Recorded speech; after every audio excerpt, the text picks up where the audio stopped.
Hörmətli həmkarlar, bildiyiniz kimi Azərbaycan Respublikasının Prezidenti Cənab İlham Əliyev sentyabrın 25-də Nyu-Yorkda BMT Baş Assambleyasının 80-ci sessiyasında çıxış etmişdir. Möhtərəm Prezidentin bu çıxışı Cənubi Qafqazda yaranmış yeni reallıqların dünyanın əsas beynəlxalq platformasına təqdim edilməsi baxımından tarixi əhəmiyyət daşıyır. Dövlətimizin başçısı bəyan etdi ki, Azərbaycan 10 illiklər ərzində təcavüzə və işğala məruz qalan ölkə statusundan qalib ölkə və regional lider statusuna keçmişdir. Çıxışda hərbi zəfərin diplomatik uğurla tamamlandığı xüsusi vurğulandı.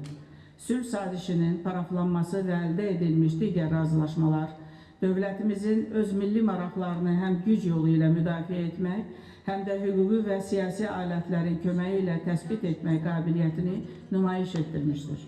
Sülh sazişi həm də onu göstərmişdir ki, dayanıqlı sülh yalnız beynəlxalq hüquq normalları əsasında mümkündür.